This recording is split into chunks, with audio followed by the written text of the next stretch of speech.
Welcome to another edition of the Official Jets podcast, continuing our draft countdown series presented by Verizon. On today's episode, EA and I recently caught up with MMQB's Albert Breer, talked about the Jets draft ahead, looked back a little bit to free agency, and also Albert had some great things to say about what Sam Darnold is doing right now during this quarantine time in California. EA, another week of the pod. How you doing out there? I'm doing great, Greens. Yeah, Breer is so dialed in with so many things happening in the National Football League, and I think Jets fans are really going to like this one because you haven't heard too much about Sam Darnold this offseason, and rightfully so. A lot of things going on, and Sam back home in California, but he is still working on his game, Greens.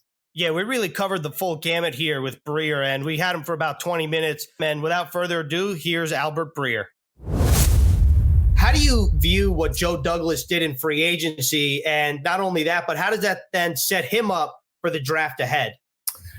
Yeah, I think one of the nice things about what Joe did is that he didn't tie himself down to too many guys. And, I think that there's an inefficiency to the free agent market where, in a lot of cases, if you're really, really aggressive with the first wave, you wind up overspending and signing guys to deals that don't look so good 2 and 3 years down the line. So I think doing deals with some guys, taking swings at guys like Rashad Perryman or Pierre Desir, who've had flashes in the past, who might be a little bit more than what we've seen to this point in their NFL careers.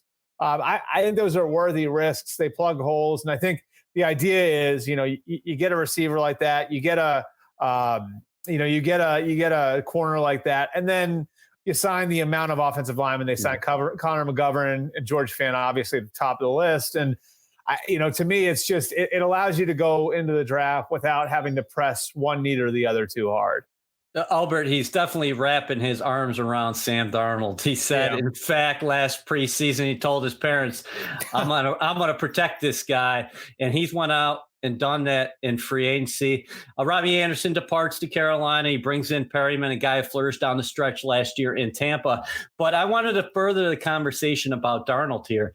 Yeah. What can you tell us about QB quarantine school in California under Jordan Palmer? Yeah, well, Sam's still out there because he has a house out there. But yeah, it was an interesting circumstance where, 3 guys, these guys all trained for the draft together with Jordan Palmer, Kyle Allen, Josh Allen, and Sam Darnold. We're out there when, the situation that we're all facing in this country worsened. And so really it was, for the most part, I think it was an 7-person quarantine. So it was Josh Allen, his girlfriend. It was Kyle Allen, his girlfriend. It was Sam's buddy from USC who was working out with him, and then Jordan Palmer. So my math's not great, but I think that's 7 people. And they were all sort of kind of quarantined out there, and they didn't have a place to throw. They didn't have a place to work out. So instead of being on local parks or local fields, which were all shut down, they were throwing on the beach. And instead of going to a gym, they were working out of the garage of a buddy of their trainer who had like a little makeshift 40 square foot area to work out in. So they definitely did their best to make the most out of the situation they were each in. I know Kyle Allen's gone back to Arizona. I know Josh Allen was looking at either going home to Fresno or actually maybe going all the way back to Buffalo. Obviously, all of that's a little difficult now. And I think Sam, as far as I know, is still out there in Orange County. But I guess there are worse places to be if you're going to be quarantined, right? Right there on the beach in California. Yeah, and it makes total sense considering he's from San Clemente, so home for Sam Darnold. But EA mentioned Joe Douglas wrapping his arms around Darnold. I just wanted to ask you, what can you tell us about somebody that the Jets have reportedly agreed to terms with? And you mentioned him too, George Fant, because he plays on the opposite side of the country. Feels like Jets fans don't know a lot about him other than he's an athletic freak. Yeah, he's an interesting player, obviously college basketball player. I'm sure you guys are familiar with his backstory. And at one point, the Seahawks thought he was going to be, or had a shot at least to be their long-term left tackle. That obviously didn't work out. They wind up pulling off the trade for Dwayne Brown a few years ago. But at the very least, like a valuable depth piece, a guy who can be a swing tackle for you. And I think that was sort of the idea here. And you look at what Joe Douglas has done. I know he was saying this to other people in the league over the course of the couple weeks in and around the combine. he wouldn't. Yeah, he went with the idea that he was going to be working with almost a totally blank slate on the offensive line, and so I think there was this feeling we're going to have to start over a little bit. And I think for everybody who was looking for offensive linemen, things changed a little bit early on when you saw Joe Tooney got tagged and Brandon Sheriff got tagged, and I think both those guys would have been of interest to the Jets. So he sort of reset a little bit. And I think going in on these low risk deals with some guys made sense for them. Again, George Fant at the very least is your backup swing tackle. Connor McGovern, you're probably your starting center now. So you at least go into the draft with, a few more pieces where if what you hope plays out, which I think would be one of the tackles falling to them at 11, you're not completely up a creek. Your Monday morning quarterback column is a must read, and also check out Albert's podcast because that's a good listen as well, because you did have the aforementioned Jordan Palmer on recently. You are stationed there right outside Boston. Yep. So what can you tell us about your take on the changing landscape of the AFC East with Tom Brady, a Tampa Bay Buccaneer? Yeah, it's definitely weird. I mean, I grew up here, so I have, kind of an understanding of where the Patriots were before all of this and sort of how their place in the landscape up here has changed. And I mean, it's definitely going to be interesting. I think it's fascinating. The idea, we've always had that question, is it more Brady? Is it more Belichick? Well, we won't get the full answer to that here because, Belichick's dealing with a reworked roster and Brady is 42 years old. But I think at least getting like an idea of what that's going to look like is going to be really, really interesting. And so, the Patriots look like the last couple of years, they got very old. They've got cap issues. And so I think 2020 is very much a retooling year. They signed a couple of guys who are really program guys for them, and Devin McCourty and Matt Slater to sort of carry the message on. But I think 2020 is very much going to be a year dedicated to getting a little bit younger. I think they're going to give Jarrett Stidham a shot at the quarterback position. I would not rule out them drafting another player at the position in April. And so I think that, that sort of opens things up a little bit. And it's interesting, too, because they were in this position before in 2009, 2010. Brady created so much margin for error for them that nobody really realized how much roster turnover they underwent at that time. They were able to successfully do it with Brady on the roster. It's going to be much more difficult without Brady on the roster. And I think that opens the door for everyone else. And I think in particular the Buffalo Bills, who were in the playoffs last year, that made the playoffs 2 out of 3 years with Sean McDermott. I mean, to me, it almost puts pressure on the Bills where they've had 3 years to build now. They've been in the playoffs, 2 out of 3 years. They've got a young quarterback in Josh Allen going into year 3. There's a fair amount of pressure on the Buffalo Bills to get it done. I think the people there would tell you it's good pressure, but it's pressure nonetheless. For the draft in a couple of weeks here, obviously a big storyline in terms of the Jets is the offensive tackles and the big four with Andrew Thomas, Mekhi Becton, Jedrick Wills, and Tristan Wirfs. I understand, EA and I were talking about this too. There's a belief that none of those guys might be on the board by the time the Jets pick at 11. So if you were wearing Joe Douglas's shoes in that standpoint, would you be a fan of trading back? Or would you just take a different position at 11? It's going to be interesting because I think what you have. So the way I look at it is if the 3 quarterbacks go, then beyond the 3 quarterbacks, I'm talking about Burrow, Tua, and Herbert, of course. Then you got the 4 elite tackles, the guys you mentioned, Wirfs, Wills, Becton, and Thomas. And then you got 4 elite defensive players in my mind. And that's Derek Brown, Jeff Okudah, Chase Young, and Isaiah Simmons. And so the 3 quarterbacks go, then either one of the elite defensive players or one of the tackles is going to make it to you.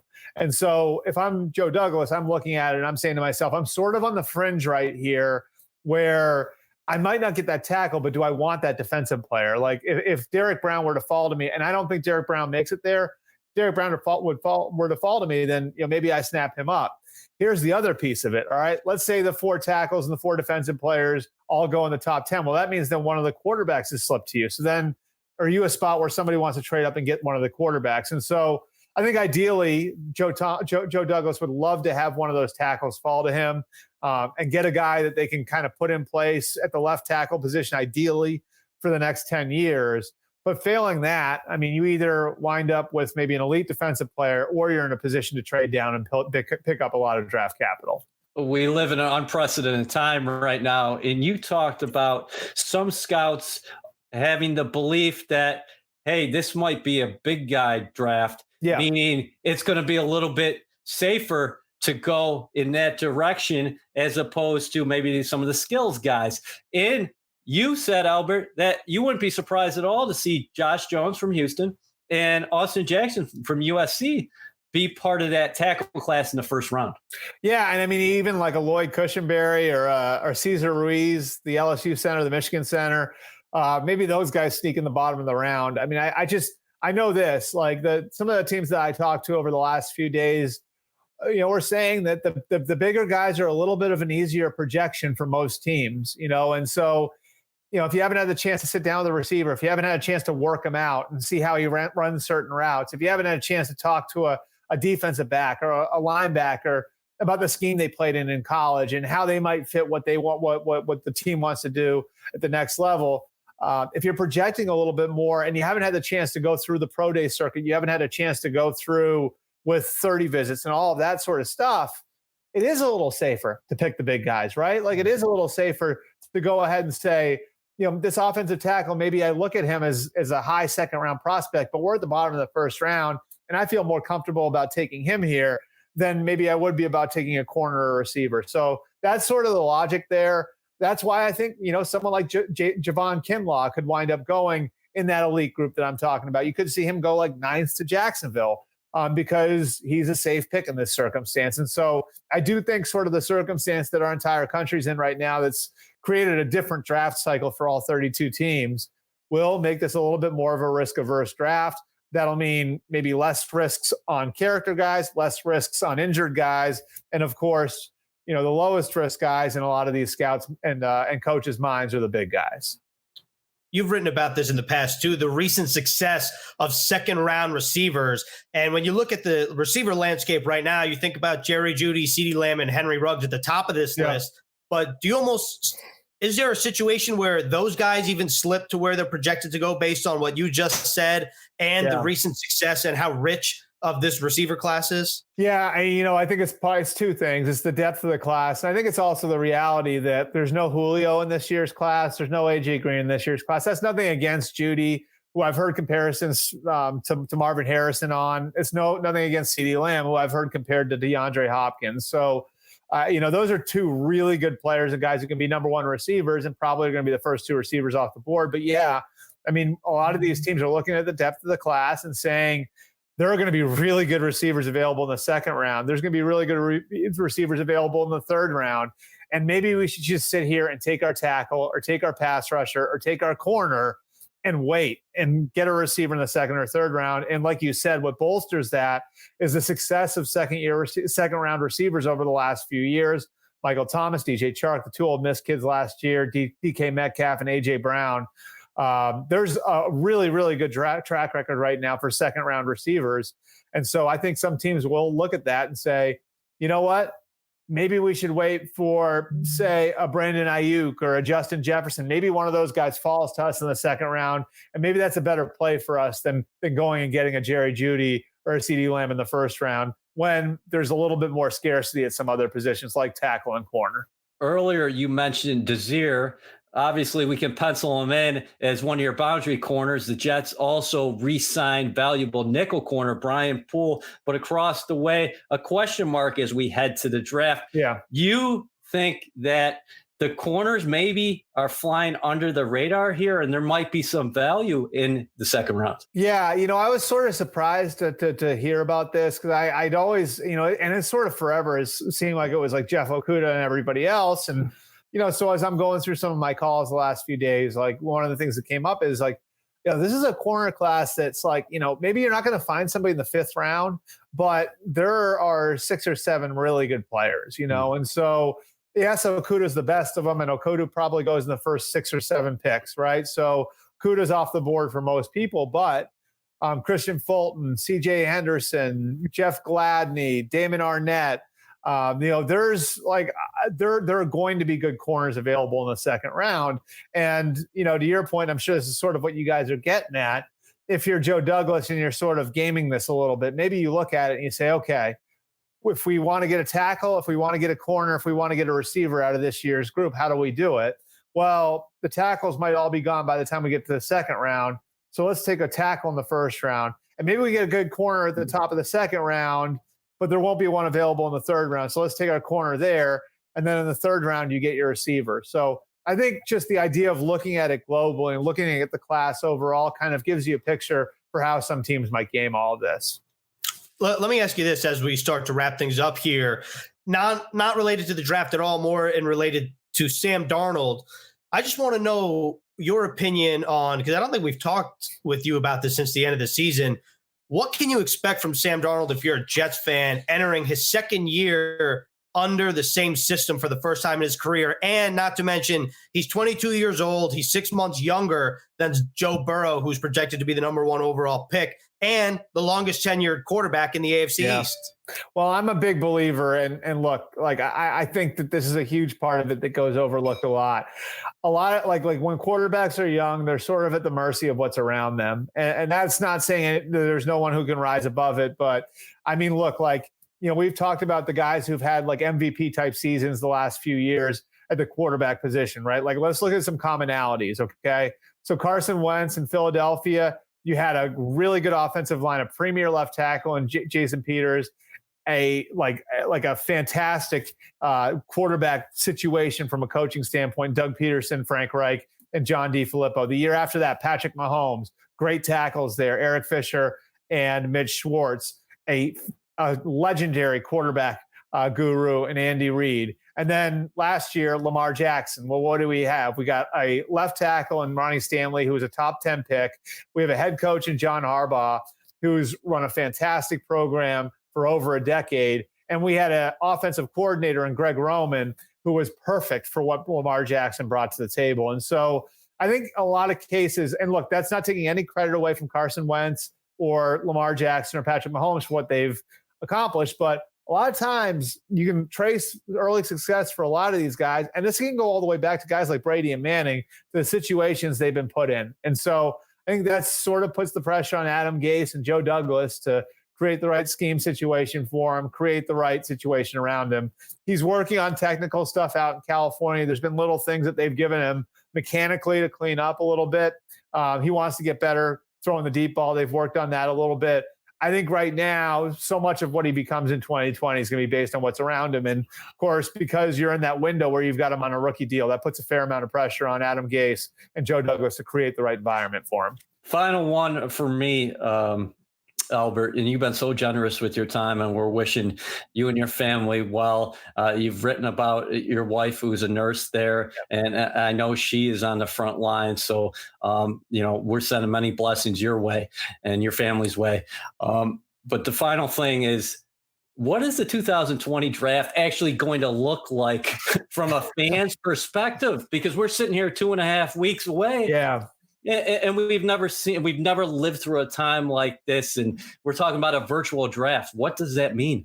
Well, the memo went out to NFL teams last week, and it basically, I think the teams that are in states that are a little more restricted, and you guys obviously are one of them, really pushed for this and said it should either be everybody gets to go into their facility and work from their facility, or everyone has to stay at home, like one or the other. It can't be in between. And obviously that was to try to strike competitive balance.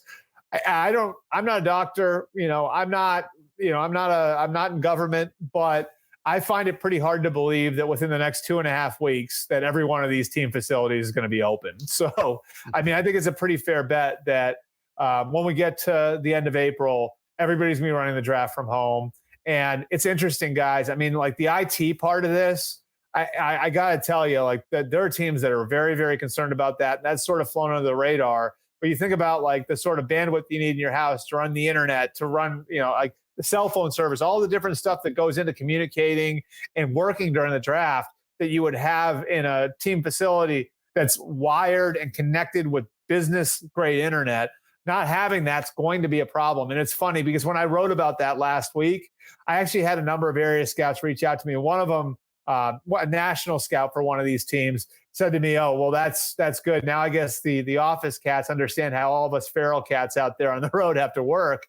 And he mentioned to me, and I thought this was really interesting. He said that just to run the software that's on his computer, right? Because he's a road scout. He doesn't live.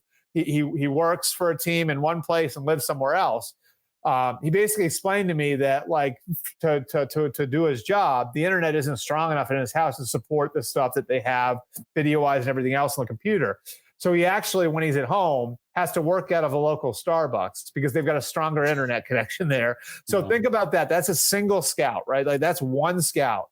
Now think about that. Think about that multiplied by however many people are out there. Like if you have 5 people in your house trying to run this equipment at once, whatever it is, there's a huge challenge out there. And so I think the NFL is going to try to do a lot of creative stuff, but they've got a lot to work through in the next 2.5 weeks as far as how this is functionally going to run for the guys who are making these multi-million-dollar decisions. It'll definitely be fascinating, no doubt about it. April 23rd to April 25th, the NFL Draft. Albert Breer, MMQB, thank you so much for joining us here on NewYorkJets.com. Awesome. Thanks, guys. Appreciate it. Very interesting dynamic, wouldn't you say, EA, with Josh Allen and Sam Darnold? Obviously, like Albert Breer said, Josh Allen, Sam Darnold, and Kyle Allen have been training together since before the draft in 2018. And actually, Kyle Allen went to Dallas not to be selected there, but as a guest of either Allen or Darnold. I don't remember. But I remember seeing something that said when Darnold and Josh Allen trained together, of course, both being in the same division, they can't necessarily call out their plays because they don't want to tip their hand to one another, even though they're really good friends. That's interesting. They're both great competitors, very different players. You know, Darnold, of course, the more accurate quarterback. Allen is a bigger guy, and he's more apt to tuck the ball and run. They've had varying levels of success so far in the National Football League. Of course, Allen can look at Darnold and say, "Hey, I got the playoffs last year for the first time leading my team." But Darnold was 7-6 as a starter last year. Friendly competitors, no doubt about that. And these are the two guys who could be dominating the AFC East for maybe the next 10 years. Miami might be looking to add a quarterback to their stable here in the 2020 draft, and we'll have to see what happens with the Patriots. But when you're thinking about the AFC East and when you're thinking about quarterbacks, you're thinking about Sam Darnold and Josh Allen. Yeah, I think the future of the AFC East at the quarterback position, especially between those two guys, very exciting. And we've talked about this before. Sam Darnold, just 22 years old, 6 months younger than Joe Burrow, the projected number 1 overall pick here in a couple weeks. And Sam Darnold is the longest tenured AFC East quarterback by probably like a single game because Josh Allen did not start in week 1 of his rookie year. That was actually Nathan Peterman. And then Josh Allen got the keys to the offense. And I'm excited to see Josh Allen and Sam Darnold both healthy, both playing in 2020. I mean, you think about week 1, they squared off against each other in 2019, but you know, Sam Darnold has said this before. He didn't necessarily feel 100%. Then he goes down with mono. And in week 17, they didn't play against each other because Josh Allen was basically resting for his playoff game against the Houston Texans. So I'm excited to see what these two quarterbacks can do toe-to-toe in the future. Josh Allen's got a new toy in Stephon Diggs. The Bills went out and got him a number 1 receiver. So the Bills do quietly have a very impressive list of skill position talent around their young quarterback. We talked about John Brown before, Cole Beasley. Motor Singletary, the rookie last season, was very impressive from the running back position. But the Jets, listen, I think people are kind of sleeping on what's around Sam Darnold. You know, Joe Douglas has went to work on that offensive line, and he certainly is not done there. But Jamison Crowder, you like him at the slot position, no doubt about that. Le'Veon Bell, yes, he averaged a career low 3.2 yards per carry last season, but he also pitched in on the receiving side. He was second behind Crowder in receptions, and he is a dynamic blocker for his young quarterback. And if the Jets have this offensive line going in the right direction, expect Le'Veon Bell to have better numbers because I don't think the numbers did him justice last year. Robbie Anderson, gone. to Carolina, but Brashard Perriman comes in, and let's see if he can build off those last 5 games when he really flourished for the Tampa Bay Buccaneers. Who's going to be playing across the way? Who knows at this point?